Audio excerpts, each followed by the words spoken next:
Até pegando um pouco do gancho que você estava falando, um pouco da cultura que vocês têm na Alcan, dessa filosofia de investimento, que vocês olham primeiro para o macro, para depois ir para esse micro, para escolher os setores, enfim, as empresas. Queria até puxar aqui, aí acho que o Fialho e o Nishio podem contribuir um pouquinho, para a gente falar um pouco primeiro desse cenário macro Brasil. Ou até, se a gente pode ir globalmente falando, mundo. Falando mundo, depois Brasil. Como que vocês têm visto isso, interpretado isso dentro da Alcan? E se vocês têm um viés agora, para o final do ano, para os próximos trimestres aqui, mais positivo ou mais negativo nesse sentido? Tá bom, acho que é uma ótima pergunta. Eu acho que o tema que dominou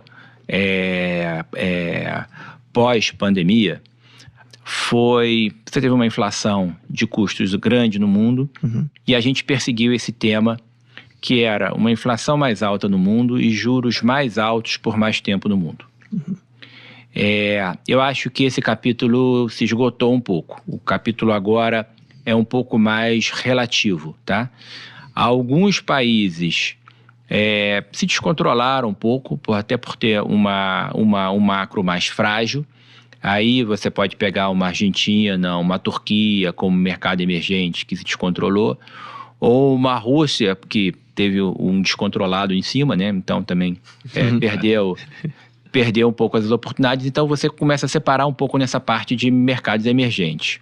E aí eu acho que não é esse capítulo mais, porque eu acho que tem realmente uma inflação comparado à baixa inflação e baixos juros que a gente viu no mercado antes de 2020, eu acho que é um patamar acima, mas não é o patamar que a gente está vendo atualmente, tá? E aí eu vou falar um pouco sobre mundo, assim, vou dividir algumas regiões, né? Você tem a região de Ásia, aí a China é mais dominante. A China claramente está num processo de desaceleração. Há muito tempo o setor de imóveis já era uma preocupação, uma alavancagem. Isso está se deteriorando, isso vai continuar pesando provavelmente na China. Isso não é um capítulo curto, isso é um capítulo de 1-2 anos provavelmente ainda. Isso está revisando as taxas de crescimento da China, que eram fantásticas, para níveis mais normalizados. Agora, e também o capitalismo à chinesa, né, que a gente tinha, né, o Milor Fernandes tinha uma piada que falava que para provar que o comunismo dá certo foi só implantar o capitalismo, né? Foi o que a China fez, né?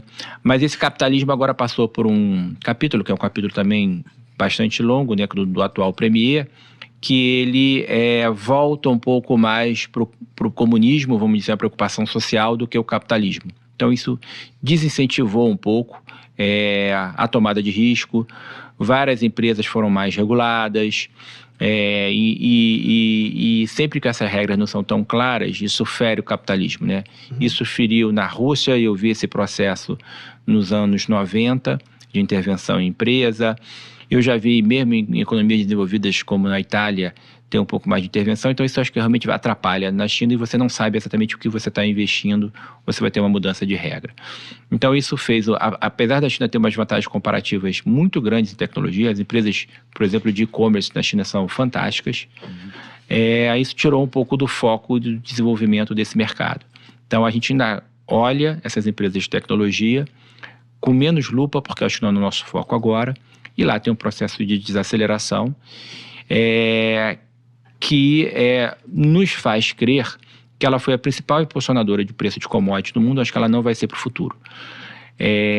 As commodities agora também acho que é uma má aposta você apostar contra a China. Vamos ter uma recessão na China, vamos ter uma descontinuidade.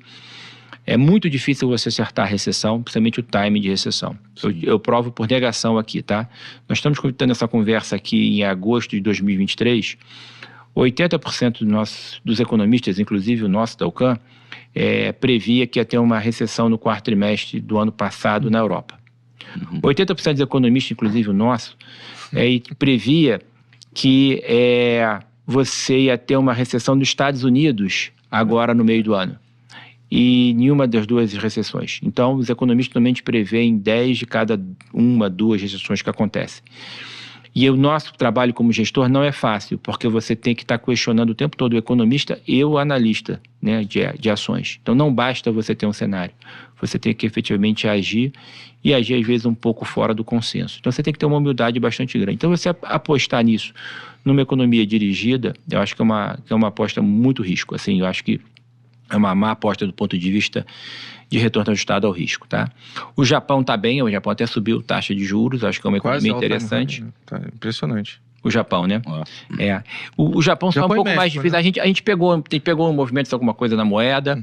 Na Bolsa eu já investi algumas vezes, mas a composição do índice não te gera tanto alfa, né? Então muitas empresas com uma vantagem comparativa em termos de engenharia muito forte.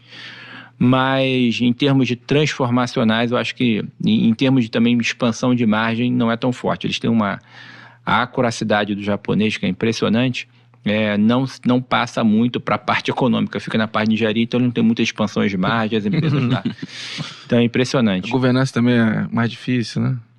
Mas do Japão é melhor que na China, com né? certeza. É que os objetivos, é que nós aqui no Brasil, né, o nosso longo prazo do ponto de vista do investidor, que a gente fica tentando educar, mas assim, acaba sendo 3 meses, né? A gente fica educando para ser 1 ano. O Japão é 10 anos, né? Então, às vezes, os capítulos, você tem que tomar um pouco de cuidado, porque a empresa, você vai ver, ela está pensando sempre muito no longo prazo. Para nós que estamos olhando aqui mais para 1 ano, 2 anos aqui, quando a gente faz um tema, né? Então, assim, tem uma desaceleração na China. A Europa também está um pouco de gestão, um pouco numa desaceleração. A Europa não tem a mesma competitividade de empresa, por exemplo, que os Estados Unidos. Então o mundo passa assim, por uma certa acomodação de crescimento. Ainda está se vendo um pouco com os juros lá na Europa. Eu acho que a boa novidade é que os Estados Unidos, tá? A dinâmica dos Estados Unidos está muito boa. A inflação tem surpreendido para baixo, a atividade surpreendido para cima.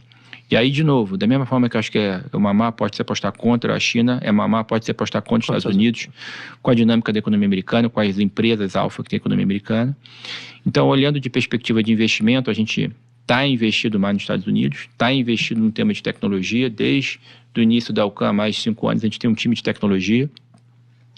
A gente gosta de empresas de software, gosta de empresas fabricantes de placas, de GPU, gosta de empresas de rede social, gosta de empresas alavancadas no comércio eletrônico, principalmente em advertisement, né, em anúncios. Então, a gente gosta bastante dos provedores com a opcionalidade dessa parte de inteligência artificial, que realmente está em voga. Eu acho que vai ficar em voga aí por uns 2 anos.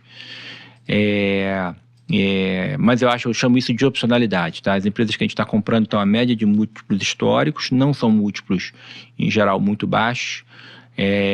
Eu diria que são na média ou acima da média da Bolsa Americana, mas são empresas que eu acho que a gente, com essa opcionalidade, inclusive da inteligência artificial, vão crescer aí mais que 15% de receita, que é o que a gente pede, tá? A gente protege com empresas de commodities, protege com algumas empresas de consumo que não estão entregando. A gente acha que protege o quê? Short, né? Short, né? E o próprio petróleo, a gente gosta de algumas empresas de petróleo, então mas a gente vende a commodity. Mas do país ou fora do país?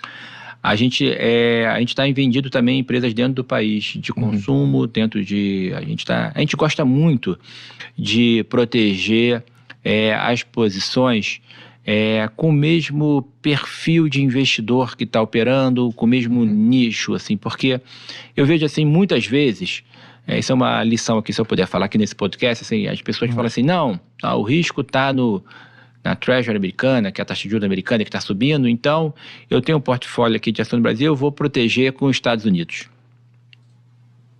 Pausa. Eu estou falando pausa porque é não correlacionado, o tipo de investidor é diferente. Os Estados Unidos têm um PIB potencial maior do que nosso, a taxa de juros lá está mais alta, mas vai cair. Então, assim, eu acho que você não é sobre isso. Acho que você tem que mais ou menos tentar proteger alguma coisa mais ou menos com a mesma classe de ação. Se você quiser fazer pontualmente, rapidamente, tudo bem, mas assim, eu acho que isso é uma receita para não dar certo, tá? Mas o valuation aqui é mais barato. Mas tem que ser. Aqui a taxa de risco é maior, o juro é maior, então você tem que proteger, tá? Normalmente a gente fica uns 50% investido lá fora. A gente está hoje mais próximos de 1/3. A gente está achando muito bom as perspectivas assim, de Brasil, não todas as empresas de Brasil. Você tem algumas empresas realmente que estão entregando bastante, ainda com juro de 13,25, né? Quando a gente está falando aqui, teve só um corte de juros. A gente acha que esse corte de juros vai até próximo aí de 8%, talvez em torno de 8%, né? Cada mês você vai ter que estar reavaliando os dados, mas a gente está, vamos dizer assim, no mato alto, né? Sim. Ou então, como o americano gosta de falar, no low hanging fruit, né? Tá baixo a rate, um valuation baixo, o nosso investidor ainda não veio aqui para o mercado. Então, acho que aqui você tem temas bastante interessantes. No setor financeiro, o Nishio é especialista aqui, acho que tem muita gente como a Genial que faz esse financial deepening, esse aprofundamento, que eu acho que vai se beneficiar. Eu acho que é interessante, né? No cenário, eu acho que globalmente e no Brasil, o inverno foi muito longo. Eu estou há mais de 30 anos no mercado e a gente teve mercados em queda aqui, juros muito altos, pandemia, guerra, foram bear market nos Estados Unidos, que acontece uma vez a cada 10 anos, né, um ano de queda. Então, foram quase 3 anos de um inverno muito longo. Eu não acho que a gente está indo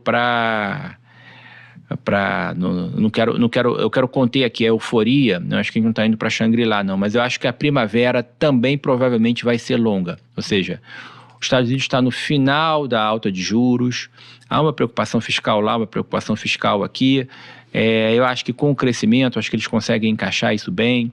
No Brasil também, eu acho que a gente está tentando fazer a coisa correta, né? Infelizmente, a gente sempre gostaria de uma velocidade maior, mas eu acho que a gente vai ficar num range ali como emergente. Tem alguns emergentes que saíram do jogo, né? China saiu como investimento, Rússia saiu como investimento. Alguns entraram como mais foco estrutural, como global source. Infelizmente, o Brasil está perdendo essa oportunidade, né? O Brasil não perde uma oportunidade, perde uma boa oportunidade, né? Então, Índia e o México estão conseguindo se qualificar melhor, mas acho que o Brasil pega esse movimento depois, de novo, de país elegível como sourcing, como fonte de investimento. A gente tem algumas empresas excepcionais aqui. Então, eu acho que tem esse tema, a gente gosta dos juros também, acho que os juros poderia fechar mais. Eu acho que vai ter fluxo, a gente gosta que o câmbio também tem uma posição interessante aqui para o Brasil. E gosta da Bolsa, tem proteção, a gente protege aí, hoje a gente está em torno de 50%, 60%, até para proteger o risco sistemático. Mas tem empresas, como eu falei, de setor financeiro, tem empresas consolidadoras no setor elétrico muito boas, com uma taxa de juro real de 10%, tem empresas no consumo, tem que separar bastante coisa, então tem empresas de e-commerce entregando pra caramba e ganhando mercado, tem outras empresas muito alavancadas sentindo. Locação de veículo está muito bem, eu acho que vai ter crescimentos não acima de 15%, acima de 20%, de 25% para os próximos 2, 3 anos. Acho que é bastante interessante. O setor de saúde passou por uma crise bastante grande de sinistralidade, eu acho que tem uma normalização aí, muito aumento de preço, então acho que é bastante interessante. O setor de shopping, que é simples, vai pegar o consumo, é um setor mais protegido, vai pegar um pouco dessa melhora de queda de juros. O setor de home builders tem que separar bastante, é um setor muito cíclico, então a gente tem algumas posições, mas são empresas que não basta você pegar o vento a favor, tem que ser um management muito bom, entregando, lançamento, alguma vantagem comparativa. Então, enfim, tem o setor de petróleo, que eu acho que, como eu falei, eu acho que os preços se mantêm num range alto, e eu acho que tem empresas aqui, tanto públicas quanto privadas, muito boas aqui no Brasil, que eu acho que vão se beneficiar. Então, tem uma série de cenários aqui no Brasil bastante interessante, tá? Então, a gente está muito otimista com a Alcan, porque a gente está com um time excepcional, o time não muda, é impressionante, a gente só aumenta, estamos indo para 40 pessoas, o time internacional bastante forte. Isso, internacional, que foi, eu fiquei impressionado, assim, 50% do portfólio internacional é um número grande, né? Você teve que, como é que foi essa mudança de chave, de tentar, o capacity de você aumentou bastante, né? Enfim, você teve Qual foi a decisão? Assim, o que eu acho que foi transformacional pra gente, desde que a gente fundou a Alcan, eu trouxe o time macro que trabalhou comigo na BTG durante mais de 10 anos, né? Então, é um time excepcional e é um time que já tinha uma vantagem comparativa de cobrir internacional. E aí, nisso, você tem que ver o Brasil como mais um país, né? É claro que um país que você tem um ciclo de competência maior aqui no Brasil, porque você está com a proximidade muito grande, Mas, assim, são alguns conceitos, né, Nishio? O que eu tenho como visão para o negócio, né?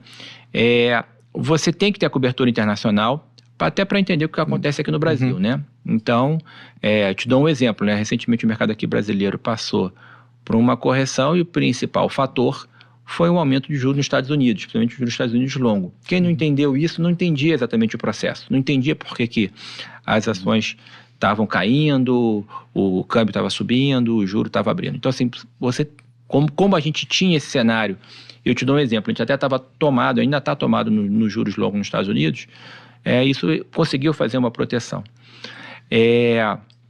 Então, o meu primeiro mote para essa parte de ação é o seguinte, nós temos, né, nós procuramos ser fundos alfa, fundos que performem em qualquer cenário, né?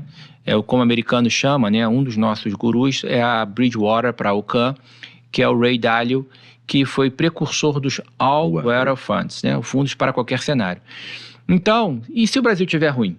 Não importa, o meu investidor botou dinheiro aqui, confiou, eu tenho que gerar valor, eu vou gerar valor em uma outra geografia. Então, é isso que a gente fez, em alguns momentos a gente fez isso na história, né? Uma das coisas boas como empresário é que você não fica totalmente amarrado ao negócio, amarrado ao país para necessidade disso. Você pode ter essa flexibilidade, né? Se não me querem, me voe, né? Então, assim, eu realmente vou, assim... É muito desafiador ser investidor no Brasil, mas se a gente não quer alocar, eu consigo alocar um pouco mais lá fora. Então, eu acho que foi essa beleza. Outra, então a gente tem um time macro Brasil excepcional, mas macro internacional excepcional e gestores.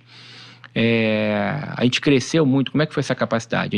A gente cresceu muito a parte macro internacional. Hoje o time macro é do tamanho do time de equities de front. São 10 pessoas olhando, tomando risco na parte macro e 10 pessoas olhando, analisando e tomando risco na parte de equities. Então, eu acho que é um time bastante robusto e bastante experiente, tá? E aí, como a gente tem a decisão top-down, fica mais fácil. Então, a Bolsa do Japão, eu não sou o maior especialista micro nas empresas do Japão, mas quando eu já investi no índice do Japão, eu estudei as 50 empresas lá, para saberem quais eram as vantagens comparativas. Então, eu sei quando... Porque às vezes o Japão está muito bem, eu vou investir lá e você pode não levar, porque você não sabe o que está acontecendo lá no micro. Então, isso é um exemplo do que a gente faz. Hoje, como é simples e essencial também, a gente foca principalmente fora do Brasil, porque o Brasil tem empresas muito boas de commodity. Então, commodity é um produto sem diferenciação, só muda normalmente o endereço, tem que saber um pouco da legislação. Então, a gente tem que cobrir as empresas de commodities lá fora já até para entender como as pares aqui dentro do Brasil cobrem, né? Mas aqui o Brasil tem empresas muito boas. Mas uma coisa que o Brasil não tem é em ramo de tecnologia, empresas diferenciais. E a gente, para multiplicar o dinheiro dos clientes, a gente procura muito empresas exponenciais também. Empresas que agreguem um retorno, agreguem como gestor de valor que a gente um valuation que passe, mas que tenha um crescimento. E aí eu acho que isso é bastante importante, se eu passar uma mensagem para as pessoas, porque isso é uma coisa que está no nosso sangue, que é o juro alto no Brasil. Então, aqui no Brasil, você sempre pedalou na ladeira. Toda vez que eu estou aqui, eu acho que eu estou fazendo um Tour de France e estou passando lá os Alpes e tem que ser escalador. Então, se você não crescer, você cai da bicicleta. Você tem que fazer mais força e você tem que subir nisso. É interessante que as empresas também que conseguem passar isso vão longe, né? São grandes sprinters quando pegam um plano, né? A gente é raro a gente pegar uma ladeira para baixo, mas isso quando também pega uma ladeira para baixo. Mas o cara quando pega um plano e você é um gestor e a empresa que você também tem essa sua persistência, esse propósito de vida, também entrega, ele é um tremendo sprinter na reta. Então, então, acho que isso gera uma vantagem. As empresas líderes no Brasil normalmente têm um retorno acima da média, tem um crescimento acima da média, mas tem que ter mesmo, porque os juros aqui é muito alto. Então, eu acho que essa diferenciação que fez, a gente cobre as principais geografias do mundo, do G7, a gente cobre os principais mercados emergentes. É bom, a gente sabe ver os sinais, efetivamente. A gente tem até modelos quantitativos, isso é bastante interessante para para separar os sinais do ruído. Também eu canso sobre isso, né? Você cortar o que é ruído e se concentrar no sinal. E aí também, quando você vê isso e vê um tema setorial interessante, você debruça sobre as empresas. Aí eu acho que a gente tem um time de análise também que está junto há mais de 10 anos com a gente e também é capaz de gerar esses valores. Então, eu acho que isso é bastante profícuo, tá? Então, essa parte internacional é por isso. Agora, a beleza do produto, dos nossos produtos de multimercado e mesmo de ações, é que aqui dentro está muito, muito bem, nosso ciclo de competência é maior, você tem que ter humildade sobre isso, onde você tem vantagem comparativa, a gente foca mais aqui dentro. Senão, você foca mais lá fora. Senão, né, mas eu não gosto, como eu falei aqui, só de você proteger o mercado com o outro. Ele tem particularidades, perfil de investidor, perfil macro, né, onde o ambiente macro você está operando. Então, assim, acho que é bastante perigoso, né? Já é bastante difícil se você não faz o simples essencial, né?